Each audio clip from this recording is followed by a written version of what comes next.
To answer that question, I guess I would start by saying that I'm born and raised in East Oakland to two loving parents. My mom and dad are amazing. I have an amazing little brother, and they all raised me to love Jesus. So all of those things go into who I am. I think to describe myself or my personality, I would say I've always been really smart with a big heart, and that has been a really awesome experience, and also has led to my downfall in a lot of areas as well. I went through a lot in my journey to adulthood and just to wholeness. As a child, or actually in my teens through my early 20s, I was assaulted multiple times.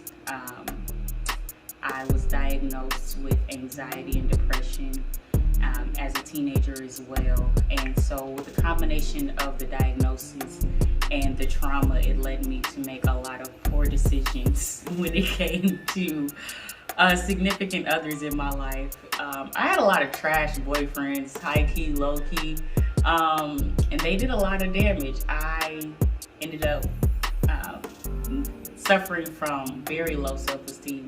There's a scholar named Dr. Joy DeGruy, and she talks about vacant esteem and how it's related to how we are as an African American people.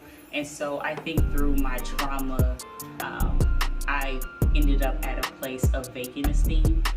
I also battled with an eating disorder for a long time in my teens, in my early 20s, and I had ideations of suicide for a long time.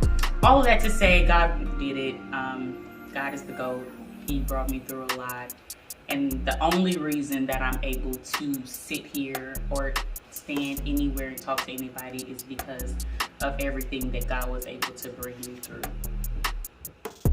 So Jazz Speaks is actually a mandate from God. It was during my low season, my very, very low season, the Lord told me of all things to do to change my Instagram name. My Instagram name used to be a reflection of my family, and the Lord instructed me to change it to my purpose. And I didn't really understand that at the time, but after I had changed my Instagram name, the Lord just kept telling me to speak.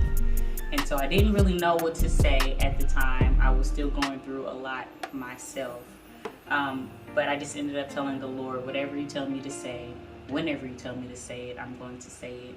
And then the Lord began to give me books to write, and songs to write, and poems to write, and things to talk to people about, and people to mentor, and people to pour into. So Jazz Speaks is really the call on my life to use the thing that was attacked the most in my life, and to use that and reclaim it for God's use and God's glory. Thank you guys so much for coming out tonight. I know you could have been anywhere else for your Friday evening, but I'm so excited that you decided to take some time out of your busy schedule to sit down and have an evening with me. I hope you enjoy everything that you hear tonight, and I hope that you take a little piece of something away with you to carry you throughout the rest of this season of your life. Enjoy.